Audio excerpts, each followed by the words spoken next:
नमस्कार, मैं हूँ राधा राणा और आप देख रहे हैं आर्यभट्ट टाइम्स। बिहार में कांग्रेस नेता कन्हैया कुमार की पलायन रोको नौकरी दो यात्रा लगातार सुर्खियों में बनी हुई। इस यात्रा के जरिए कन्हैया कुमार बिहार के अलग अलग जिलों का दौरा कर रहे हैं और जनता के बीच अपनी पार्टी की बात रखते हुए सरकार पर सवाल उठा रहे हैं। उनकी ये यात्रा बेतिया के भितरवाह गांधी आश्रम से शुरू हुई थी और पटना पहुंचकर समाप्त होगी। इस दौरान उन्होंने बिहार की मौजूदा सरकार और प्रधानमंत्री मोदी पर जमकर हमला बोला। कन्हैया कुमार ने कहा कि बिहार में रोजगार की स्थिति बेहद दयनीय है।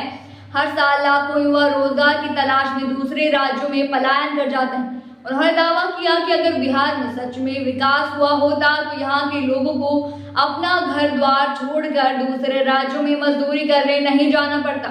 उन्होंने मोदी को भी घेरा और कहा कि वह बार बार बिहार आते हैं, बड़े बड़े वादे करते हैं, लेकिन हकीकत में कुछ नहीं करते हैं। उन्होंने कहा कि पीएम मोदी ने बिहार में मक्का अनुसंधान केंद्र खोलने का वादा किया था, लेकिन यह केंद्र किसी और राज्य में चला गया। बिहार को विशेष पैकेज देने का वादा भी महज चुनावी जुमला साबित हुआ।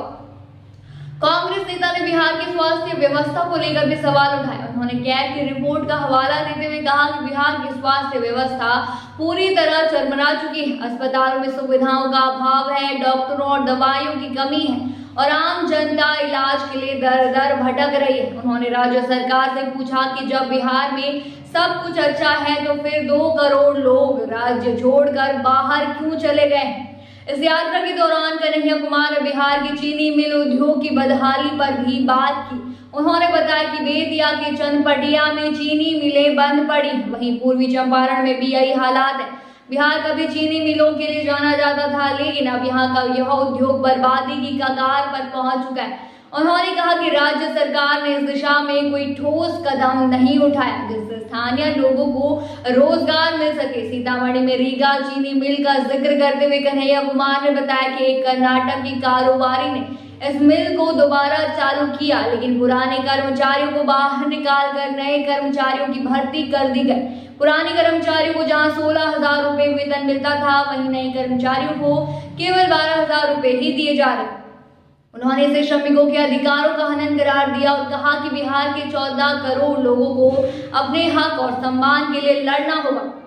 उन्होंने बिहार की ऐतिहासिक विरासत का जिक्र करते हुए कहा कि यह वही धरती है जहां मोहनदास करमचंद गांधी को महात्मा गांधी बनाया गया और सिद्धार्थ को गौतम बुद्ध। उन्होंने जनता से अपील की कि वे अपने अधिकारों के लिए जागरूक बने और सरकार से सवाल करें। कन्हैया कुमार ने आगे कहा कि कांग्रेस पार्टी संविधान को बचाने के लिए संघर्ष कर रही है। उन्होंने बिहार की जनता से अपील की कि वे अपने अधिकारों के लिए आवाज उठाएं और सरकार से सवाल करें कि आखिर क्यों बिहार के युवा रोजगार के लिए बाहर जाने को मजबूर हो चुके हैं। इस यात्रा में कन्हैया कुमार को जनता का समर्थन भी मिल रहा है। जगह जगह पर लोग उनके भाषण सुनने के लिए इकट्ठा हो रहे हैं और उनकी बातों से सहमति भी जता रहे हैं। हालांकि उनकी इस यात्रा पर भाजपा और जदयू ने कड़ा ऐतराज जताया है। भाजपा नेताओं का कहना है कि कांग्रेस सिर्फ चुनावी फायदे के लिए इस तरह की यात्राएं निकाल रही है, जबकि हकीकत ये है कि राज्य और केंद्र सरकारें बिहार के विकास के लिए लगातार काम कर रही है। आप क्या सोचते हैं इस मुद्दे पर हमें कमेंट सेक्शन में जरूर बताइए। फिलहाल के लिए इतना ही।